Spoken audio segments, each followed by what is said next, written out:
सो hey guys, आपको लगता होगा कि टॉप 10 फर्म्स में आर्टिकलशिप करना और उसका इंटरव्यू क्रैक करना मुश्किल होता है। बट आज मैं ये मिथ दूर करूँगा, बल्कि इंटरव्यू क्रैक करने से ज़्यादा चीज़ मुश्किल होती है इंटरव्यू वाली सीट पर बैठना। इसी के बारे में मैं आज बात करने वाला हूँ कि आप कैसे इंटरव्यू तक पहुँच सकते हैं। बिकॉज अगर आप इंटरव्यू तक ही नहीं पहुँचे तो इंटरव्यू क्रैक करके क्या मतलब इंटरव्यू क्रैक ही क्या ही करोगे। और एक चीज़ जो काफ़ी बच्चों को टेंशन हो रही होगी कि अटेम्प्ट लग चुके हैं, रेफरल नहीं है मेरे पास, क्या मेरा टॉप 10 या बिग 6 में होगा या नहीं होगा। मैं आपको सच बताऊं तो बहुत नेग्लिजिबल चांस है। बिकॉज पता है बात क्या होती है, अब आपको तो वीडियोस दिख जाएंगी यूट्यूब पर कि भाई मेरा रेफरल नहीं था, मेरा हो गया, ये हो गया। पहली चीज़ उनका रेफरल नहीं था। आप ये देखो उनका अकेडमिक कितना स्ट्रांग था, एसआरसीसी के होंगे या किसी के होंगे, और कह रहे हैं कि हमारा बिना रेफरल के हो गया। कहीं नॉर्थ कैंपस से आ रहे होंगे, तो वो चीज़ पहले देखना। दूसरा चीज़ देखना, कह रहे हैं वो हमारा अटेम्प्ट लग चुके थे।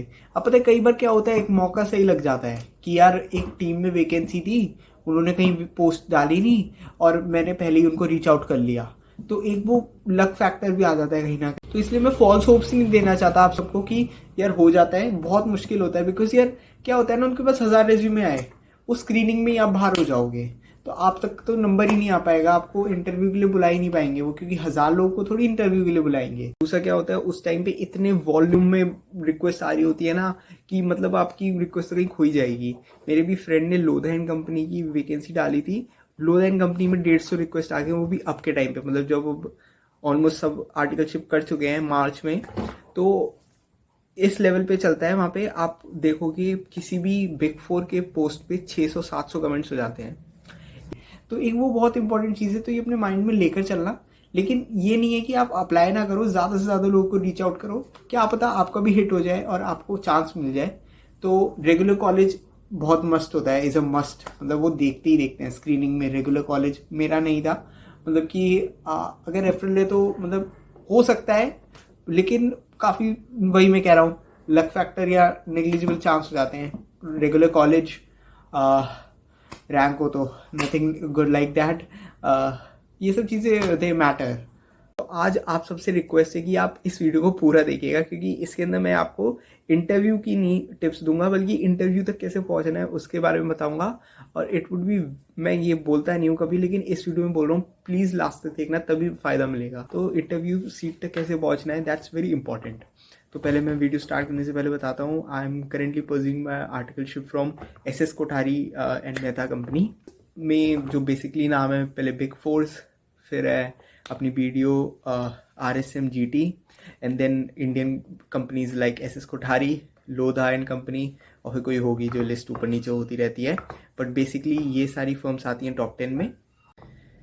पहली चीज़ कि टॉप 10 या टॉप 20 फर्म्स में जाना ही क्यों है, तो पहले मैं कुछ बेनिफिट्स बताता हूँ और फिर डीमेरिट्स भी बताऊंगा। ऐसा नहीं है कि सिर्फ एक साइड की कहानी बता दी। तो देखो, जो पहले टॉप फर्म्स होती है ना, उसमें पहली चीज़ होती है एक्सपोजर। जैसे अभी मैं लिस्टेड क्लाइंट्स पे काम कर रहा हूँ, नाम ऑफ कोर्स नहीं ले सकते, तो मैं लिस्टेड क्लाइंट्स पे काम कर रहा हूँ, मेरे कुछ दोस्त हैं वो भी लिस्टेड पे काम कर रहे हैं। तो ये एक्सपोजर काफ़ी आपको अच्छा मिलता है, और एक्सपोजर से ज़्यादा एक ब्रांड वैल्यू होती है। मतलब आप रिज्यूमे में लिखोगे कि आपने लिस्टेड क्लाइंट पे काम किया है, तो एक अलग ही वो वेट पड़ता है उस बात का। दूसरी चीज़ होती है ट्रांसफ़र। जो अच्छी कंपनीज होती है वहाँ पे ट्रांसफ़र की कम दिक्कत होती है, फॉर एग्जांपल। लेकिन ये particular company to company, firm to firm भी मैटर कर सकता है। For example Lodha and company, वहाँ के क्लाइंट्स अच्छे हैं, लिस्टेड क्लाइंट्स हैं, टॉप 10 फर्म है, बट वहाँ पे ट्रांसफ़र के लिए पंगा होता है। फिर एसएस कोठारी, वहाँ पे नहीं होता है। TR चड्डा, मैंने वहाँ का इंटरव्यू दिया था, so that's why I know. उनके जो मैनेजर थे उनसे जब बात हुई थी, तो आई आस्क्ड हिम अबाउट कि ट्रांसफर इंडस्ट्रियल के लिए मिल जाएगा नहीं मिल जाएगा, तो उन्होंने कहा like we can talk about that, मतलब वो हो जाएगा वहाँ पे।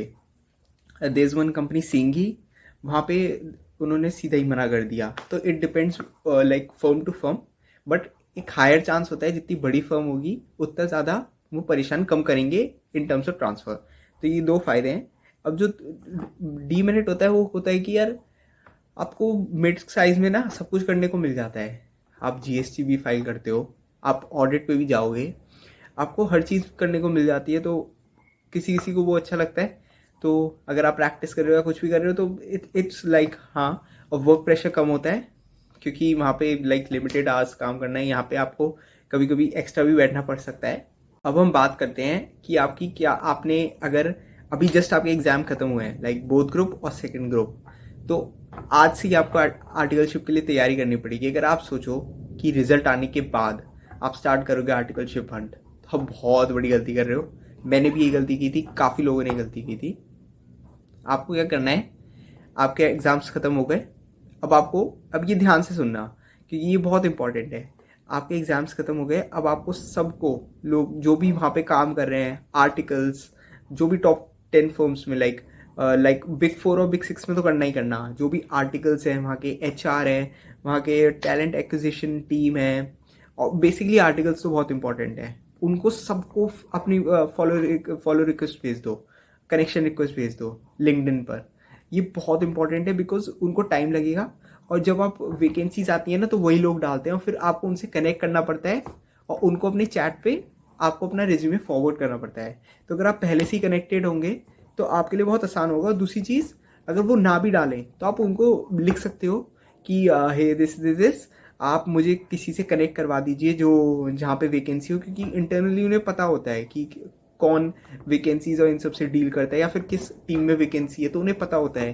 तो आप उनसे अगर पूछोगे तो वो बता देंगे, या फिर आप उनसे, आप अगर 100 लोगों को भेजोगे मैसेज तो शायद 2 आपका फॉरवर्ड भी कर दें। तो वो बहुत एक इम्पॉर्टेंट चीज़ होती है। तो आज से ही आपको लग जाना है। और क्या होता है ना, लिंक्डइन पे आप लिमिटेड अपने वो भेज सकते हो कनेक्शन रिक्वेस्ट, तो लिमिटेड कनेक्शन रिक्वेस्ट भेज सकते हो। तो आप जब रिजल्ट आएगा ना तब आप भेजना चालू करोगे तो बड़ी दिक्कत हो जाएगी, क्योंकि आपकी रिक्वेस्ट फुल हो जाएगी और आप और भेज ही नहीं पाओगे, तो एक वो बहुत बड़ी दिक्कत हो जाएगी।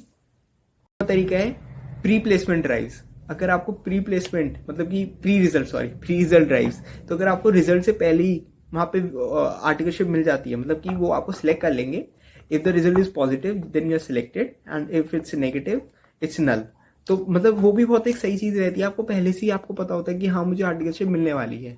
तो ये 2 चीज़ें आपको याद रखनी है कि अभी से ही कनेक्शन रिक्वेस्ट भेजने लग जाओ और reach out to as many people as you can. और ढंग से लिखना, मतलब ऐसे नहीं प्लीज रेफर मी, ऐसे नहीं होता। मतलब एक ढंग से आपको फ्रेम करना पड़ेगा कि ग्रीटिंग्स लिखा, डियर सर मैम, फिर अपने बारे में थोड़ा लिखो, I have cleared group 1 examination in this, group 2 in this, with this many exemptions. फिर लिख सकते हो, अगर कॉलेज में हो तो कॉलेज लिख सकते हो। फिर it would be like if you could connect me with someone, ऐसे करके ढंग से बना के लिखो। चैट जीपीटी यूज़ करते हैं, बट चैट जीपीटी ज़्यादा भी यूज़ मत करना, बिकॉज बहुत ज़्यादा ऑब्वियस सा हो जाता है और बहुत ज़्यादा एक इमोशनल वो चले जाता है। बिकॉज आजकल लोग ना ऐसे पकड़ लेते हैं क्या चैट जीपीटी है क्या नॉर्मल है, तो थोड़ा देख कर यूज़ करना चैट जीपीटी। तो ये बहुत इंपॉर्टेंट ट्रिक्स है।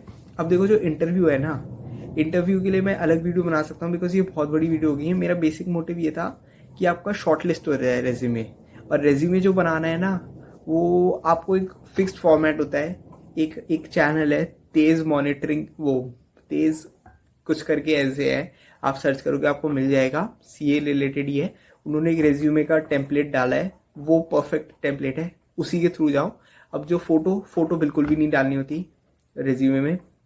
उसके बाद दैट करियर ऑब्जेक्टिव, ये डाल भी सकते हो नहीं भी डाल सकते, इट्स ओके।